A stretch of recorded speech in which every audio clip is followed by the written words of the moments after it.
This is a Reconstructionist radio production. Please visit chalcedon.edu to purchase this book. Tithing and Dominion by Edward A. Powell and Rousas John Rushdoony. Copyright 1979. Published by Ross House Books, Incorporated. Chapter 2. The Foundation of Christian Reconstruction. In any advanced social order, social financing is a major public necessity in order to maintain a vast network of social institutions which require financing and support. Historically, there have been in the main two means of social financing. First, by state taxation and then state control, and a maintenance of the various social institutions which must be maintained, and second, by the law of the tithe, whereby the tithe, as God's tax, is used to maintain education, welfare, religious institutions, and a variety of social functions. Earlier, the tithe barn was a familiar aspect of the Western world. Religious foundations, lay and religious orders, ministered to a variety of needs, providing welfare, education, hospitals, orphanages, grants to the arts, and much more. Until World War II, gleaning was a familiar part of the American rural life in some areas.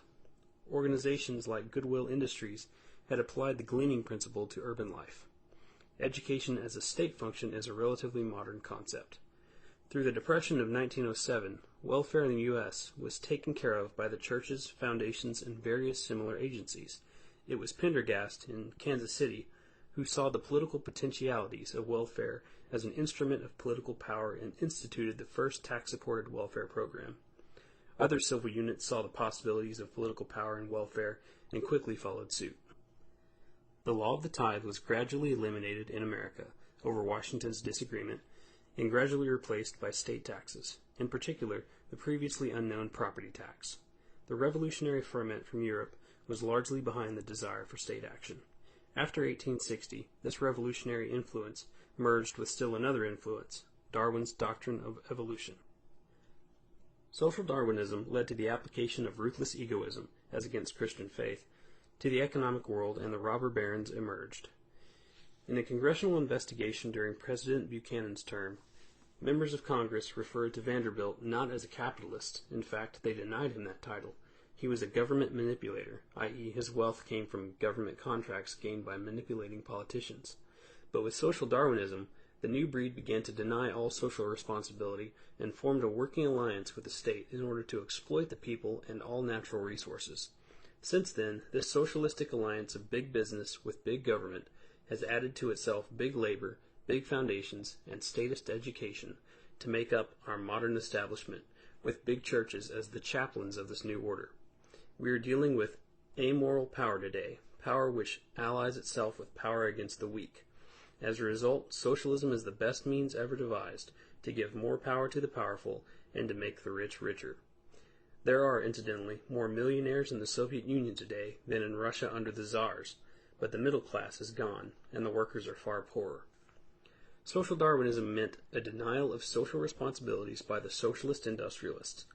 When the demand for these social functions became too great, the answer of social Darwinism was to tax the middle classes and the poor to maintain education, welfare, and all things else. The middle classes are being now steadily expropriated of their possessions on the plea that the needs of the people require it.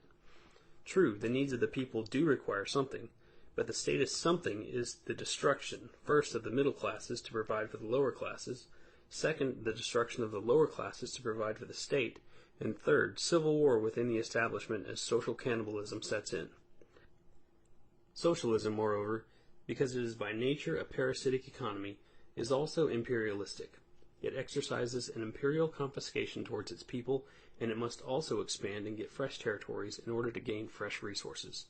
The Soviet Union has been, and must continue to be, a ruthlessly imperialistic power to survive.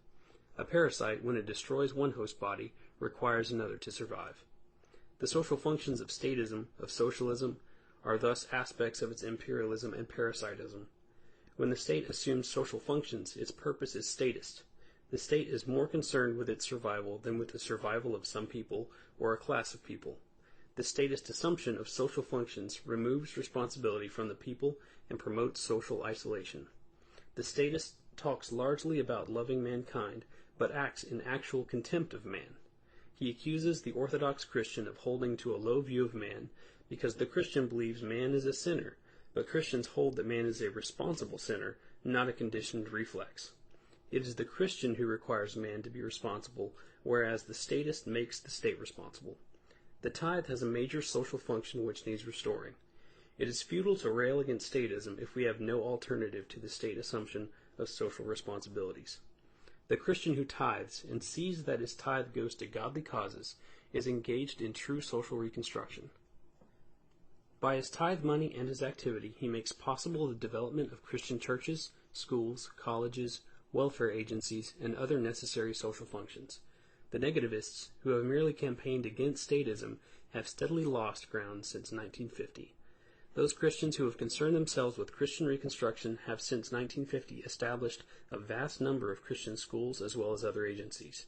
Within 15 years, almost 30% of America's grade school children were no longer in the statist schools. What we must do is, first, to tithe, and second, to allocate our tithe to godly agencies. Godly agencies mean far more than the church. The Old Testament tithe went to the priests and Levites. The priests and Levites had a variety of functions in Israel, religious in the sense of ministering in the sanctuary, and religious in the sense of providing godly education, music, welfare, and necessary godly assistance to civil authorities. The realm of the godly, of the Christian, is broader than the church. To limit Christ's realm to the church is not biblical. It is pietism, a surrender of Christ's kingship over the world. The purpose of the tithe must be to establish that kingship. This means stewardship. We are not our own, we belong to God, and all our possessions and wealth are a trust from Him. This trust means, first, a responsibility to care for our own, our families.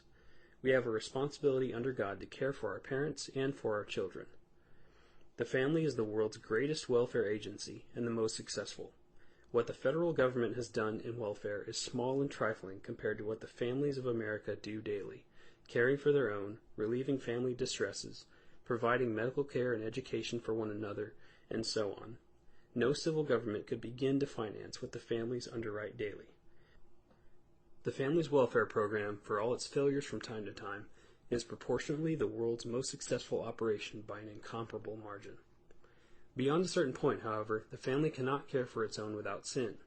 If children are delinquent and reject authority, or if they grow up and depart from the faith, we cannot subsidize them in their sin without sharing in their guilt. They cannot be partakers or heirs of what is the Lord's inheritance, but within the circle of faith the family must care for its own. Second, as we go outside the family, the minimum requirement of God's law is the tithe, God's tax on man.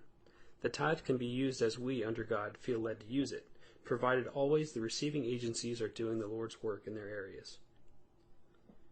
We need to assess the need for Christian reconstruction and then conscientiously support those agencies which we believe best further it. A church, an organization dedicated to creationism, or the cause of Christian education, missions, Christian scholarship, and so on.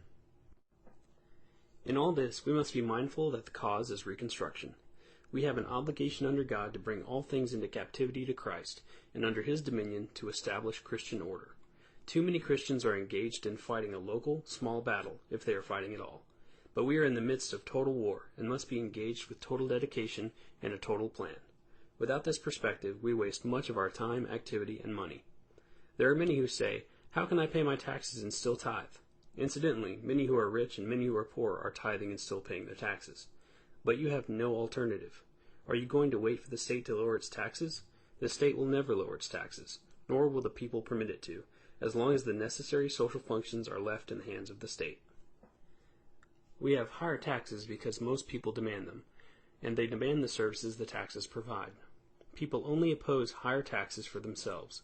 They favor soaking the rich, soaking the unions, the railroads, the oil companies, the telephone company, anyone and everyone except themselves. The problem most legislators face is the unrelenting pressure for higher taxes from people who are demanding new services for themselves at public expense, and this always means taxes. We cannot wait for taxes to be lowered. We must begin now, not merely to tithe, but to begin Christian reconstruction with our tithe, to reestablish the necessary social functions as Christian action. We need to do this in delight and anticipation of a godly order. We also need to do it in fear of the consequences if we do not. Either we work to establish a godly order, or we go down into the hell of total statism. We need, moreover, to fear God. Most people are afraid of prison if they fail to pay their taxes, or of confiscation of property at the least. They need to fear God also for all their sins of commission and omission. The God of love has been preached so long that we have forgotten sovereignty in Almighty God, whom we must fear as well as love.